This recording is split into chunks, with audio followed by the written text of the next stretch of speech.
नमस्कार दोस्तों, मैं जेपी आज वाईफाई IQ के YouTube चैनल पर मैं आपका स्वागत करता हूं। आइए आज हम आपको बताने चलते हैं वर्णों के उच्चारण स्थान, जो कि काफ़ी लोग इसको कठिन समझते हैं, लेकिन आज बहुत ही सरल तरीके से हम आपको बताने चल रहे हैं, सिखाने चल रहे हैं। अगर आपने ध्यान से ये पूरा वीडियो अगर देखा तो आपको एहसास होगा कि इसे सरल तरीके से नहीं बताया जा सकता, नहीं समझाया जा सकता है। चलिए देखिए, यहाँ पर एक सूत्र लिखा है, अकुह विसर्जनीया नाम कंठ।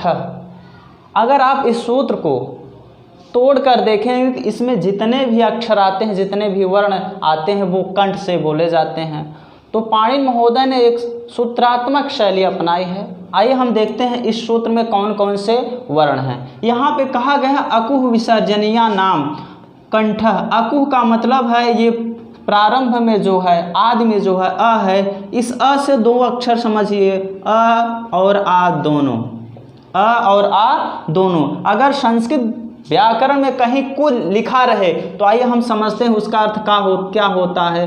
कु का अर्थ होता है क वर्ग, कु का अर्थ होता है क वर्ग। यदि आपको क वर्ग कहीं मिले तो आप समझ जाते हैं कि वो क वर्ग में जितने भी वर्ण आते हैं उनका अर्थ होता है क, ख, ग, घ और अंग। ये कुल लिखा रहे कहीं तो उसका अर्थ होता है क वर्ग, और आप जानते हैं क वर्ग का अर्थ होता है क, ख, ग, घ, अंग। तो यहाँ पर आपको मिला है कु, और कु का अर्थ जैसे ही आपने जाना क वर्ग, और क वर्ग से आपको मिल गया ये 5 वर्ण जिनके नाम है क, ख, ग, घ और अंग। साथ ही साथ आपको सूत्र में दिख रहा होगा ह, ये ह और विसर्जनीया नाम, ये षष्ठी विभक्ति बहुवचन है। विसर्जनीया नाम का अर्थ होता है विसर्गों का, यानी विसर्गों का। तो यानी विसर्ग का उच्चारण स्थान होता है कंठ। इस सूत्र से आपने देखा अकुह विसर्जनीया नाम कंठ, इसका अर्थ हुआ अ और आ दोनों इस अ से, और कु का अर्थ हुआ क वर्ग, और क वर्ग में है क, ख, ग, घ, अंगा, और ये आपका है और बाद में है विसर्ग। इन सब का उच्चारण स्थान कंठ से होता है। अगला सूत्र है युचु यशा नाम तालु। आइए हम इसको डिस्क्रिप्टिव करते हैं, इसका विश्लेषण करते हैं। जिस प्रकार से आपने अ से समझा अ और आ दोनों, उसी प्रकार ई से समझिए ई और ई दोनों। और आपको अभी हमने बताया कु का अर्थ होता है क वर्ग, तो इस सूत्र में भी आया है चु, इस सूत्र में भी आया है चु। चु का अर्थ हुआ च वर्ग, और च वर्ग आ गया, इसका मतलब होगा च, छ, ज, झ और इ। तो इस चु से आपका निकला ये 5 वर्ण निकले, च, छ, ज, झ और इ। साथ ही साथ आपको मिलेगा य, और साथ ही साथ आपको मिलेगा तालव्य श। इन वर्णों का उच्चारण स्थान तालु से होता है, इन वर्णों का उच्चारण स्थान तालु। सूत्र है ऋतु रसाड़ा मूर्धा। आपको तो देखने में बहुत ही छोटा सूत्र लग रहा है, लेकिन इसमें से कितने वर्ण निकलेंगे जब आप इसकी व्याख्या करेंगे। चलिए व्याख्या करते हैं। इन व्याख्या करते समय अभी हमने ऊपर बताया जिस प्रकार अ से आप अ और आ दोनों समझिए, उसी प्रकार ई से छोटी और बड़ी दोनों समझिए। ठीक उसी प्रकार इस री से छोटी री इस प्रकार और बड़ी री इस प्रकार होता है, री और री। और साथ ही साथ अभी हमने बताया कुश का अर्थ होता है क वर्ग, और यहाँ सूत्र में आया था चु, चु का अर्थ है च वर्ग। तो नेक्स्ट नीचे वाले सूत्र में भी आया है टू, और टू का अब आप लोग समझ गए होंगे, टू का अर्थ होता है ट वर्ग, और ट वर्ग में ट, ठ, ड, ढ और ड, ये 5 वर्ण आते हैं। तो वहाँ जो टू का अर्थ है ट वर्ग, ट वर्ग के जितने वर्ण हैं हम यहाँ आपको लिख लेते हैं, ट, ठ, ड, ढ और ड़। और साथ ही साथ यहाँ पर र है, और यहाँ पर मूर्धन्य श, ये सब मूर्धा से बोले जाते हैं। अब आपको डाउट होता होगा यहाँ पर ड भी आया है, तो ये शब्द रूप इसका चला है। जैसे षष्ठी विभक्ति बहुवचन का बालक का बालका नाम, राम का रामाणाम, उसी तरह कई वर्ण थे इसलिए राम आया है, ऋतु रसाणाम। अगला सूत्र है ऋतुलसानाम दंतः। ऋतुलसानाम दंतः, ये जितना छोटा है असल में वो उतना छोटा है नहीं। जब इसको आप डिस्क्रिप्टिव करेंगे, विश्लेषण करेंगे, व्याख्या करेंगे तो ये बड़ा होता चला जाएगा। हमने कहा अ से अ और आ दोनों समझिए, ई से छोटी और बड़ी दोनों समझिए, री से छोटी री और बड़ी री दोनों समझिए।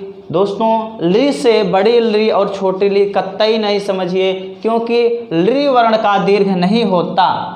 आपको जान लेना चाहिए ली वर्ण का दीर्घ नहीं होता, इसलिए ली सिर्फ और सिर्फ ली। और यहाँ पर तू है, सूत्र में आया है तू। आप कु को समझ चुके हैं, चू को समझ चुके हैं, टू को समझ चुके हैं, तो यहाँ तू का भी वही अर्थ होगा। तू का अर्थ होगा त वर्ग। तू का अर्थ है त वर्ग। दोस्तों त वर्ग मतलब होता है त, थ, द, ध और न। तो यहाँ तू आया है, तो तू का अर्थ आप लोग जान गए हैं, उन वर्णों को लिख लीजिए। आपने जैसे ही लिखा उसके बाद आया है ल, यहाँ पर ल आया है, साथ ही साथ यहाँ पर दंत श आया है। इन सब वर्णों का उच्चारण स्थान दंत की सहायता से, दंत की सहायता से। अब इसका मतलब होता है इन वर्णों को बोलने में जीभ दांत में टच होनी चाहिए। उपोपधमानी ओष्ठ, उपोपधमानी ओष्ठ। इस सूत्र को समझने से पहले हम आपको थोड़ा आइए चैप्टर से थोड़ा अलग बताते हैं, तब समझ में आएगा। यहाँ पे एक दीर्घ संधि हुई है अकश वर्णे दीर्घ से, तो आइए समझ लेते हैं। तो यहाँ लिखा है उपोपधमानी व उपोपधमानी। इसको जब तोड़ेंगे तो इसका विच्छेद होगा उपु प्लस उपधमानी, उपधमानीय, इसका विश्लेषण होगा। क्यों? क्योंकि अकश वर्णे दीर्घ से छोटा ऊ, यहाँ पर में जो लगा है छोटा ऊ, और यहाँ जो प्रथम वर्ण ऊ है, ये दोनों मिलकर आपका दीर्घ ऊ हुआ है, और यही दीर्घ ऊ की मात्रा लगकर यहाँ पे लग गई है। तो अगर इसको आप विच्छेद करोगे तो कुछ इस तरह होगा उपू प्लस उपधमानी, उपधमानीय। अब आपके समझ में आ गया होगा। अब इस ऊ से आप समझिए छोटा ऊ और बड़ा ऊ दोनों, और यहाँ पु का अर्थ है आप समझ ही गए होंगे। जैसे कु का अर्थ है क वर्ग, चू का अर्थ है च वर्ग, टू का अर्थ है ट वर्ग, टू का अर्थ है त वर्ग। ठीक उसी प्रकार से इस पु का अर्थ है आप लोग जान गए होंगे प वर्ग, और प वर्ग का मतलब होता है प, फ, ब, भ, म। तो इन वर्णों के यहाँ हम लिख देते हैं, लिखते हैं प, फ, ब, भ और म। ये उपधमानी है, उपधमानी। अभी हम आपको बताएंगे उपधमानी किसे कहते हैं। उपधमानीय ये बोले जाते हैं ओष्ठ की सहायता से। अगला सूत्र है मंगलनम नासिका च, यानी इसके अंतर्गत आने वाले वर्ण नासिका की सहायता से यानी नाक की सहायता से बोले जाते हैं। आइए देखते हैं। यहाँ से आपका वर्णों का पंचमाक्षर, वर्ण का पंचमाक्षर अक्षर हुआ इया, म, अंगा, ड, न। ये सभी अपने वर्गों के पंचम अक्षर हैं। ये कह रहा है नासिका च, नासिका का अर्थ हुआ है नाक, लेकिन च कह रहा है नाक के साथ साथ और। तो हम आइए देखते हैं। इया जो बोला जाता है इया, ये होता है कह रहा है नासिका, नासिका के साथ साथ, नासिका के साथ साथ और एक जगह से बोला जाता है, वो है इसका दूसरा सूत्र है इचु यसानाम, यानी जो च वर्ग है, च वर्ग कहाँ से बोला जाता है तालु से। तो इसका पूरा उत्तर हुआ यहाँ जो होता है नासिका के साथ साथ तालु की सहायता से बोला जाता है। अगला है म। अगला है म के साथ नासिका तो लगा है, नासिका के साथ साथ आपका आएगा, नासिका के साथ क्या आएगा आप जानते हैं, अभी आपको बताया प वर्ग कहाँ से बोला जाता है, ओष्ठ से। म आया है इसलिए यहाँ पर इसके साथ ओष्ठ आ जाएगा। साथ ही साथ अगला है अंग। अंगा जो है नासिका के साथ तो बोला जाएगा, नासिका के साथ साथ एक स्थान और है जो है क वर्ग का, जहाँ से बोला जाता था क वर्ग कंठ से बोला जाता था, इसलिए नासिका के साथ साथ अंगा कंठ से भी बोला जाएगा। साथ ही साथ आपका आया ड़। ड़ जो है नासिका के साथ तो बोला जाएगा, नासिका सब में लगा रहेगा क्योंकि सूत्र में बताया गया है नासिका च। नासिका के साथ साथ आपका मूर्धा, मूर्धा से बोला जाएगा। अगला है आपका न। न जो है नासिका के साथ तो बोला ही जाएगा, न जो है नासिका के साथ तो बोला जाएगा, नासिका के साथ साथ आपका दंत के सहायता से बोला जाएगा।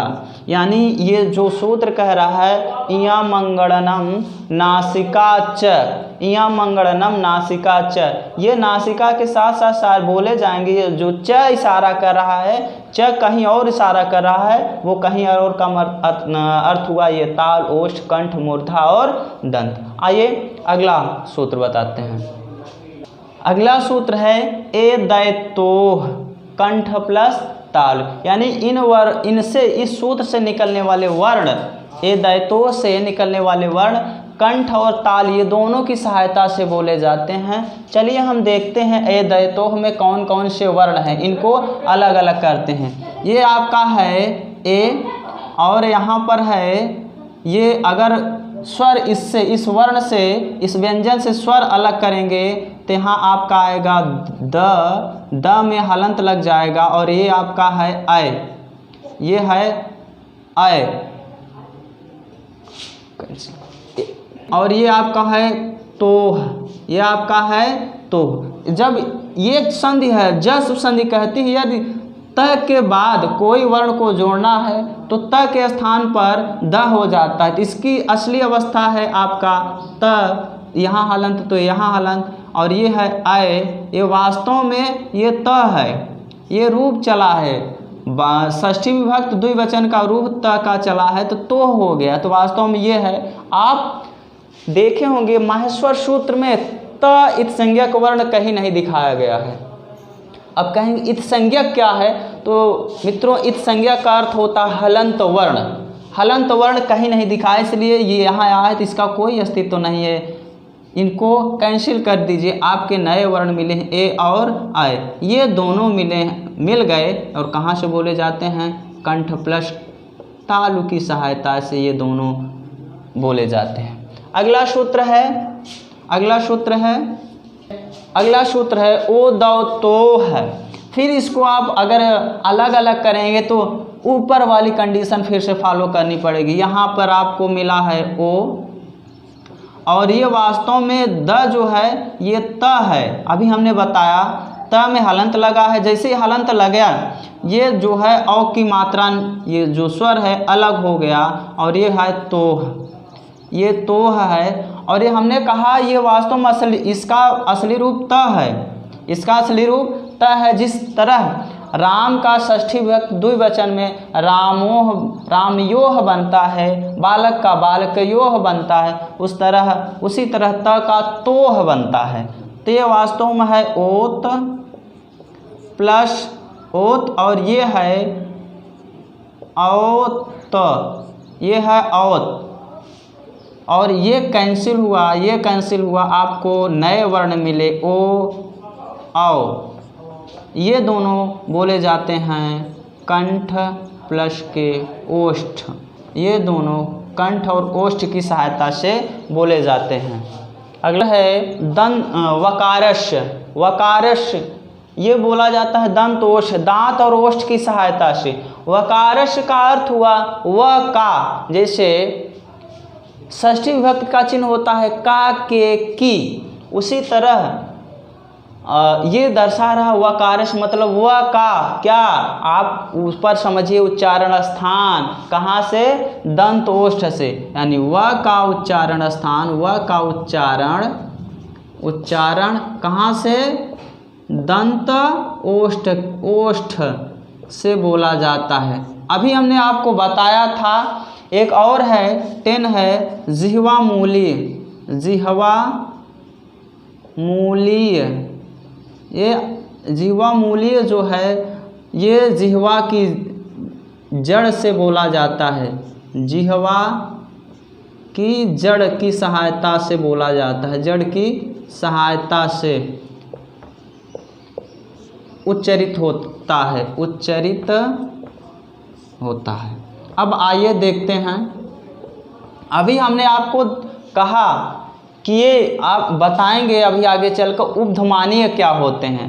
तो मित्रों उपधमानीय जो होता है प और फ के पहले, प और फ के पहले, प और फ के पहले जो आधा विसर्ग कुछ इस तरह होता है उसे हम उपधमानीय कहते हैं। यदि कहीं पर प और फ के पहले आधा विसर्ग मिले तो उसको उपधमानीय कहते हैं। तो हमने अभी आपसे कहा था कि वीडियो के अंत में ज़रूर बताएंगे। और आप कहेंगे जिह्वा मूलीय के क्या है, तो जिह्वा मूलीय भी समझिए, यदि क और ख के पहले, क और ख के पहले आधा विसर्ग मिले तो ऐसी स्थिति को जिह्वा मूलीय कहते हैं, जिह्वा मूलीय कहते हैं। तो ये आपका रहा उच्चारण स्थान। आई होप कि आप वीडियो को अच्छे से समझ गए होंगे, इसलिए वीडियो को लाइक करें, शेयर करें, कमेंट करें, जिससे मुझे एक ऊर्जा मिले और मैं प्रेरित होकर, आपके कमेंट से प्रेरित होकर एक नया वीडियो बनाऊं। Thank you.